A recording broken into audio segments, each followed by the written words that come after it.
tingkuran na ako lang ako tingkuran na pala. Brother Jubel mali ingkur ka mo. Brother Jubel. O na different Sister Gladys na mga. Sige. Ngasing ay ma-express kita it ato greetings. At the same time ay ato prayer. Kung ruto yan naka-attend kay Sister Gem ay pwedeng meron nato. Oo, Sister Gem. Pero kami naka-attend ruto ay of course, ma-focus kami kay Sister Lordy. So, kung yan nakapagto, ay pwedeng umayon Sister Jen. Okay, so, praise God. Taon nato, pagkakataon niya sa ato sarili na mag-greet sa ato mga birthday celebrants. Also, kag ato hangad, kag ato prayer para sa enda. Okay? Hello, kita matuwa na, no? Kasampot ko to eh. Mayong aga sa tanan. Celebrate nga sa nakulang kay Sister Jim at kay Sis Lor. Kako wishing bang no? Bilang di mga pamilya sabay pang hindi nga dur mawagi kag pagmamahalan sa usa lalong makatibay at laging unahon kag sigad isin ko nato palagi si Dalpa naman kita ang human naman kita na mapagto inahon nato sida at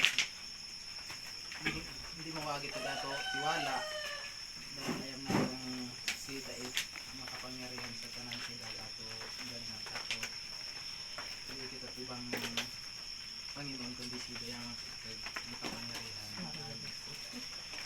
sa inyong buhang celebrant happy birthday and more powerful from God. Siyempre po sa ulit ka nakataon. Opo. So, good morning po sa ulit sa tanan. Sister Lord, nakandilo ko sa imot ko man. Nakikita na ako pag imo kainit no, sa pag-service sa Ginoo. Kami nga ni ka-imo siling itong, di ako malimutan talaga ng ka nag-uyan it pagsubok pero kag nagpapasong ay kag Ginoo. So, ayun na ako na tagkatagumpayan, tanang pagsubok ay kaginoo yang nakadokin at tanagalit na susurvive ato mga problema. So, wish ko yang mahabang pagserbisyo pag sa gihapon sa Ginoo, ayam na ako na wayang gadolgi ko po yang sa ato buhay kag ato Ginoo. Aber kita ay bangga ko pagkukuyang pero pag Ginoo it nagpupuno na sa bawat isa sa ato. So, more birthday hindi pa maranasan kainit sa Ginoo ayun na ako na sobra pang mainit sa imo kabuhi Sister Lord ag sa imo pamilya kag protection nawa kag matamo it bawat miyembro it imo pamilya ag buong pamilya kag maserbisyo sa Ginoo. So more birthday kag maabot sa imo ag God bless po. Thank you. Hindi ako kabati kay Tita Jom kuman. Oo, yan yung kinatawag kita Sister lang. Ay, naman bata yung ating Tita Jom. Happy birthday ag kay Tita Lars. Happy birthday sa inyong loha. Ag sabay pa na ingatan ka mo. Pagpagpalaan ng Panginoon sa inyong mga plano sa pamilya ag sa buhay ay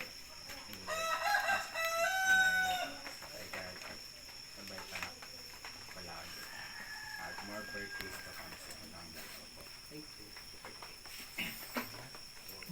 Brother Jubel. Sister Lord, happy birthday. Thank you. Ayam Hindi makita ng itsura. Ayam na itong papagpaya kamot Ginoo. Okay, sa yawas ba? Iwala yan ang padayon. God bless. Sister Glad. Hello, gani ka mo ingkor. Brother Ronnie Alain. Brother Ronnie. Brother Ronnie. Brother Glad. Sister Gladys muna. Sis Gladys. Kay Sis Lois at kay Sis happy birthday. Good to come.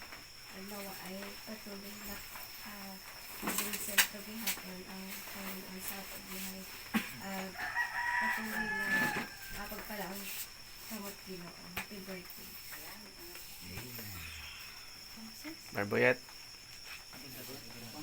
Good morning. Wish ko lang sa my birthday. Pray ko sa kanya. Pray ko ay bigyan ng kalakasan si Sister Lord na siya ay maging matagumpay sa paglilingkod sa Panginoon. Wish ko lang sa iyo, Sister Lord. Si Brother Mark ay magiging pastor. Wish ko lang magiging pastora ka. God bless. Pardon Happy birthday, Sister Lors. Kag ako, pangamuyo sa imo, kabay pang tawaan ka lakas, adlaw-adlaw, ag tinatang ka Ginoo, ag kabay pang ikaw ay tawan pa mahabang kabuhi Ginoo, ag maraming tuig na itaw sa imo Ginoo. Happy birthday. Ako ha? Sis Lors, happy birthday. Prayer for mga pangangampap Ginoo dahil ayaw maran ako na talagang sobrang init kag Ginoo pagtuo sa Ginoo. Talagang teka na sobrang init tayo. More blessings Dikit-dikit si ko Brother pa. Mark. Sa imutan ng pamilya ay pag-iingat ay hina sa iyo. Happy birthday. Ronnie. Ronnie. Brother Ronnie. Ubusan ni Ilong Bisaya ko. Nag-ako, prayer kay kabay paghihapon ng tawag siya at mahabang kabuhay atong para magpanid ang raya sa kalag sa Ginoo. Thank you. Sis Malin.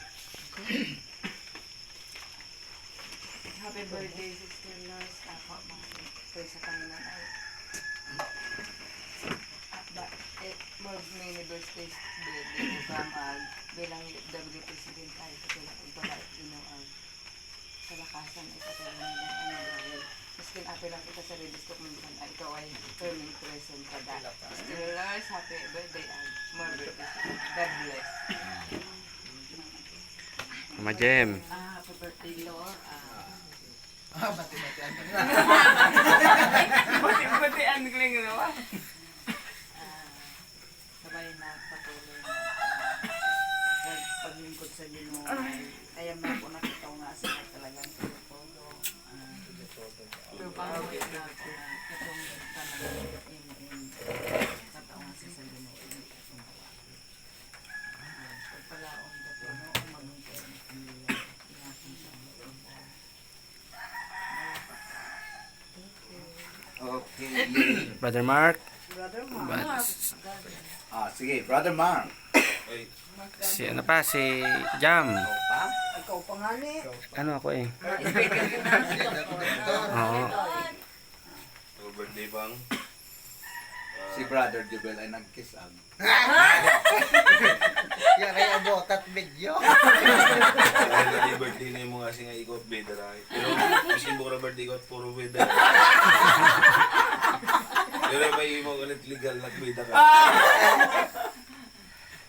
Kasi ay may ganun mo, I love you bang. Tunak-nak ka doon ah. Kita na, Brother Mark? Kita. Hindi ka rada. Hindi ka dada. Si Jam. Mame, happy birthday. Mame. Love you, yun na. Okay, so gusto niya akong basahan ka ding isinig sa Psalm chapter 37 verses 1 to 7. Napakaganda ka lang isinig dili Sister Lors. Gibahan ni dili Sister Jem. Isinig dila ay huwag kang mabalisa dahil sa masama. Huwag mong kainggitan liko nilang gawa. Katulad ng damo, sila'y malalanta. Tulad ng halaman, matutuyo sila. Umasa ka sa Diyos, ang mabuti gawin, at manahan kang ligtas sa lupain. Kayawi mo hanapin ang kaligayahan, at ang pangarap mo'y iyong makakamtan. Ang iyong sarili sa Kanya italaga. Tutulungang ganap kapag ika'y nagtiwala. Ang kabutihan mo ay magliliwanag, katulad ng araw kung tanghaling tapat. Sa harap ni Yahweh ay pumanatag ka, maging matiyagang maghintay sa Kanya. Huwag mong kainggitan ang gumiginhawa, sa likong paraan umuundad man sila. Sa verse 9 ay kaligtas siling, ang nagtitiwala kay Yahweh, mabubuhay, ligtas sa lupain at doon tatahan. Ngunit ang masamay, ipagtatabuyan. So, inga akot mga salita dili nakabigyan diin. Una ay huwag mabalisa. Huwag daw kuno mabalisa sa lahat ng pagkakataon. Kung kinang ibang mga tao, sinda ay nag-aado kung buhi, asing kita kuno ay minsan asing payara na ado. Kung harain ko kita nagpakalingkod sa Ginoo, ay pay mo yung raghihapon ko no. Asing kinang ibang nagpapakasinso. So pag siling itbeside Ginoo ay huwag mabalisa.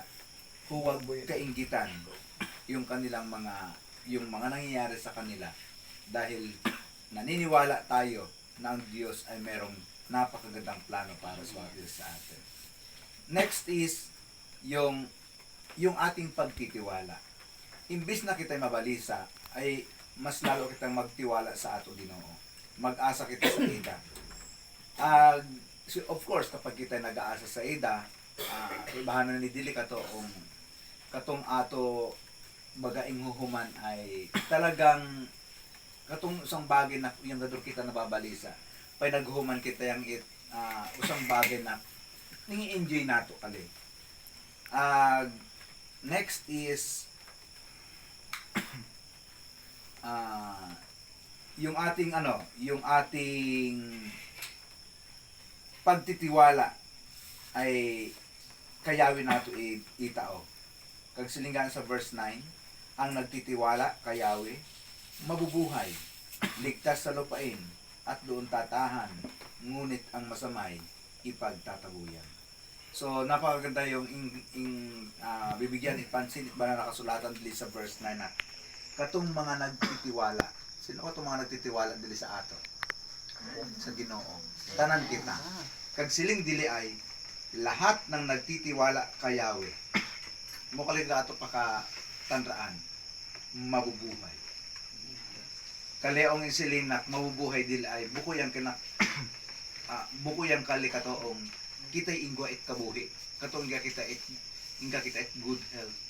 Kundi ay kaleong buhay na pupwedeng itao sa ato at Ginoo ay kaleong maadong pagpangabuhi.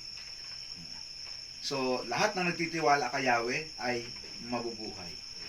Pangalawa ay ligtas sa lupain at doon tatahan. Meaning, kaadoy kag ato pagpangabuhi, uya pa et worry. Dahil magiging safe and sound kag ato pagpangabuhi dili sa duta. So, imo kalikag bagay na ipaparumrum sa ato, ipapaalala sa ato bilang mga kaanakan at Ginoo. So, ano kag ato ahumanon?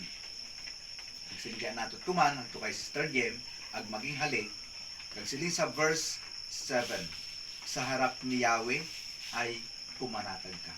So Sister Jem ag kay Sister Lorely sa tanang oras buko yang pagkaato kag ato pagpangabuhi kundi sa tanang oras inggoman kalit mga ups and downs sa ato kabuhi kag siling Bible ay maging panatag kita sa atubangan ni Yahweh. So maging panatag. Pangruha, tun-an nato maghuyat. Hindi gani kita mabalisa kag siling sa verse 1. Tun-an nato maghuyat kag ato sarili. Maaring gait mga nga kita mga ingahagar sa Ginoo ang nga siya pa nato na ubaton kag siling gapon it Bible ay maghuyat. Huyaton nato itong tamang oras nakita o i-granted Ginoo sa ato. Kag silingani ay kag ato paghuyat kano sa Ginoo ay uya kasayangan. Waiting for God's answer is not a wasted time. It's not a wasted time. Imo parang kali oh. Nagpaka ano kita, rali ay katong sa ato pag rali ay buko kaya katong plano it Ginoo. Pero kung kita ay naghuyat, okay ang kag ato, naging okay ang kag ato kalagayan. Iya kita nagpakarali-rali. Kasi kung kita ay nagrali-rali, nakbuo ato kag plano it Ginoo para sa ato. Ngayate, kung kali kag beginning, nagrali-rali kita, kung nyari hali, ay mo ra kinakag magiging oras it ato buko maadong pagpangabuhi. Meaning maaring ma-suffer kita. Pero kung kita ay naghuyat, katong ato paghuyat uyat kasayangan ka to. So hindi kita magrali-rali, magtuon kita na maghuyat itong tamang oras para halin sa Ginoo. So hindi kita mainggit, sinraman ay kaado, hindi kita mainggit.